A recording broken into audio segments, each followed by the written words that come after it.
It's being reported that Taylor Swift rejected an offer from Meghan Markle to appear as a guest on her podcast. Meghan Markle and Prince Harry released one season of their podcast called Archetypes, and earlier this month it was reported that Spotify ended its deal for the podcast with Meghan and Harry. When Taylor Swift walks down the aisle, the world will stop. Her wedding to Travis Kelce isn't just a ceremony. It's shaping up to be the cultural event of the decade.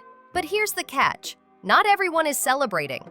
Meghan Markle, once the toast of Hollywood, is reportedly furious that she's been cut out of the Swift-Kelce fairy tale. And she's not alone. Blake Lively and Ryan Reynolds, once considered part of Taylor's inner circle, are also allegedly off the guest list. The gossip swirling right now? Meghan's desperate, Blake feels betrayed, and Taylor Swift is pulling the ultimate power play. Let's break down the drama. For months, Meghan Markle has been trying to cozy up to Taylor Swift. Why? Because Taylor isn't just a pop star, she's a global powerhouse. Aligning with Taylor and Travis Kelce would give Meghan exactly what she needs: headlines, legitimacy, and a way back into Hollywood's A-list spotlight. But here's the problem.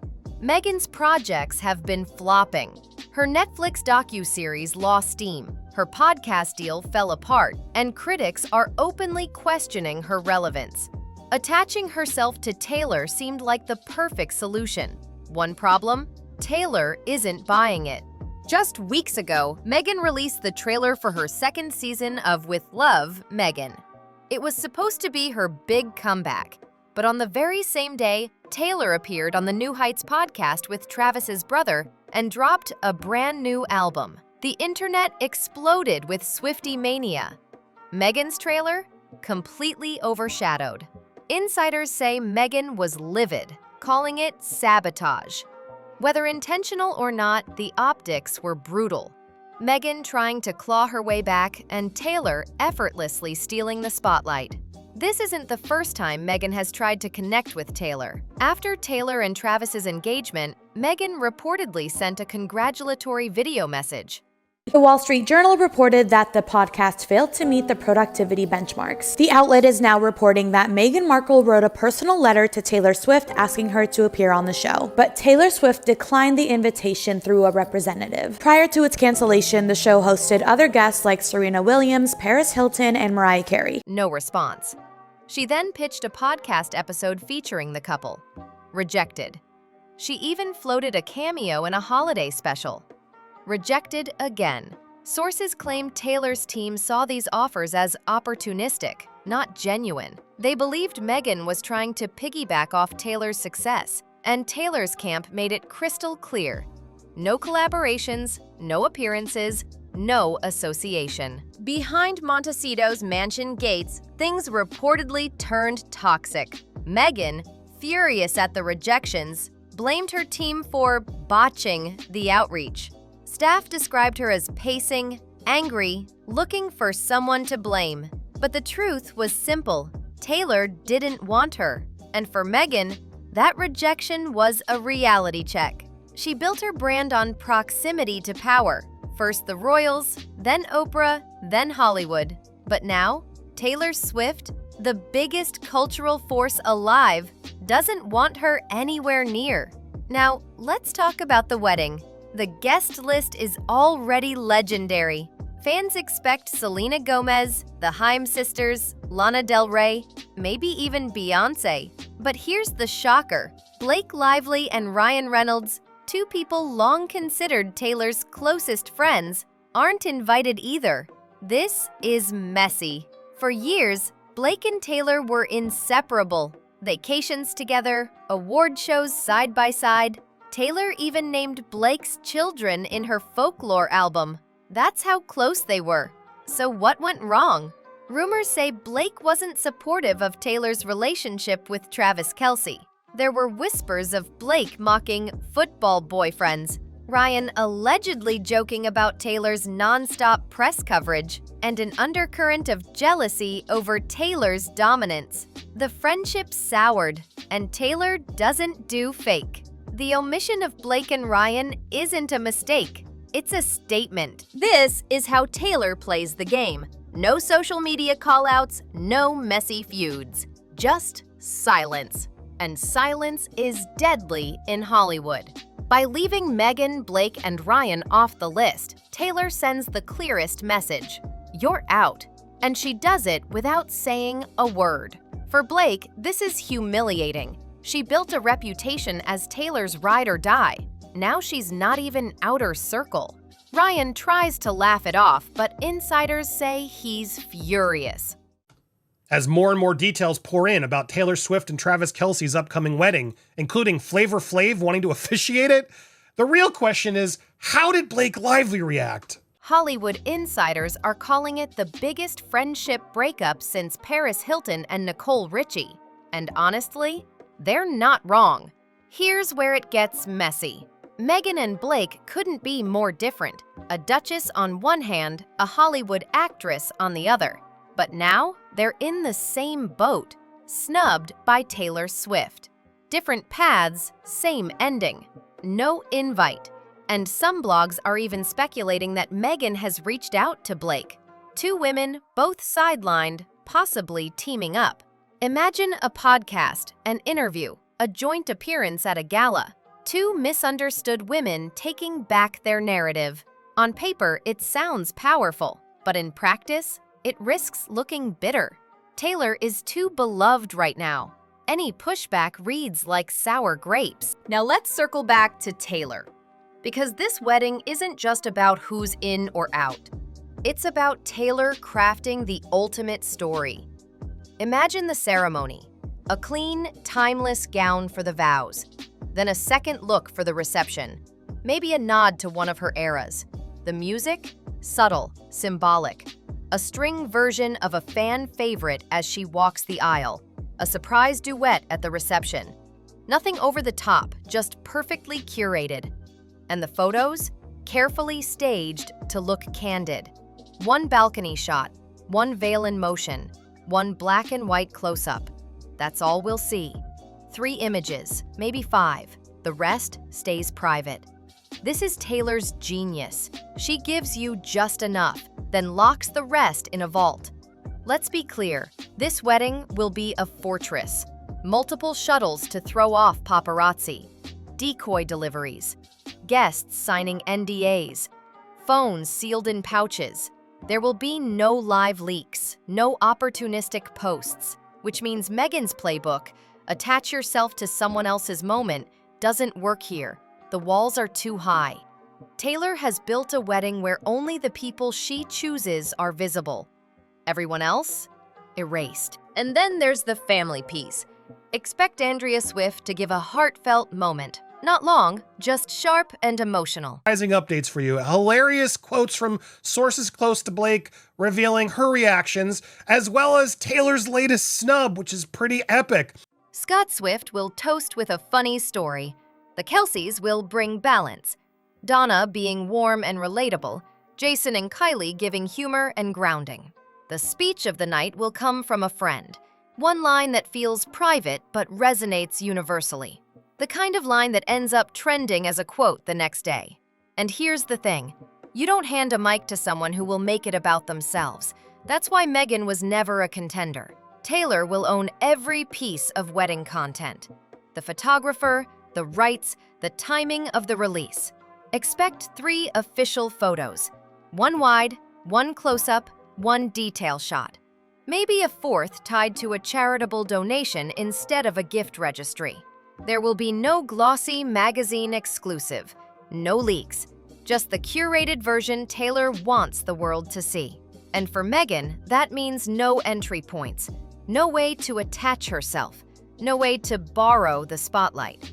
After the wedding, Taylor controls the re-entry, a few days off-grid, then one carefully chosen public sighting, maybe at a Chiefs game, maybe leaving a studio. That's it. Every other celebrity moment scheduled around that time, overshadowed. Because once Taylor makes her move, the conversation is hers again. If Meghan drops a project, it'll look reactive. If Blake and Ryan push a brand launch, it'll look like background noise. Taylor sets the beat. Everyone else dances to it. So what's left for Meghan? 3 options. 1. Proximity by proxy. Appear with someone tangentially connected to Taylor. Risky. Looks like clout chasing. 2. Reframe as above it all. Glossy interview, quiet dignity. Risky because the subtext is obvious. 3. Align with Blake. A joint appearance, a joint narrative. Risky because it looks like a snub club, and that never wins against someone as adored as Taylor. Now let's add another twist to this guest list puzzle. The royal family. Will Prince William and Kate Middleton, the Prince and Princess of Wales, make an appearance at Taylor Swift's wedding? This is not a random question. Taylor actually does have a history with them. Remember back in 2013 when she performed at the Kensington Palace Charity Gala? She even got on stage with Prince William and Jon Bon Jovi belting out "Livin' on a Prayer." That wasn't just a fun moment. It was the beginning of a cordial relationship with the royals. Blake Lively. A lot of questions are coming in and a lot more details. It will be more casual than people think, a source said about the engagement news. They both obviously sent everyone to frenzy when they announced that your English teacher and your gym teacher are getting married. But the rumor is they're not going to do some big royal wedding. Now, the wedding engagement ring was worth up to $1 million. A lot of people are saying, jewelry experts, which would make sense. You got to give someone like Taylor, who's a billionaire. Taylor's always had the polish and global influence that the monarchy respects. So could William and Kate be on the guest list? If they are, that would be massive. Imagine the headline: Future King and Queen of England attend Taylor Swift's wedding. But here's the kicker. It wouldn't just be a glamorous headline. It would also be a statement. Because if William and Kate show up, you know who won't be there: Meghan Markle and Prince Harry. And that, my friends, would look like Taylor officially picking a side. We all know the drama. Ever since Harry and Meghan stepped back from royal duties in 2020, there's been tension between the brothers. Harry's memoir Spare dragged William and Kate into the spotlight, painting them as cold, even critical of Meghan. Kate in particular has been portrayed as distant, icy, and unwilling to bridge the gap. Now add Taylor into this picture. Meghan reportedly tried to get close to Taylor. She wanted the podcast collab, she wanted the association, and she wanted the invite. Taylor ignored her. But William and Kate?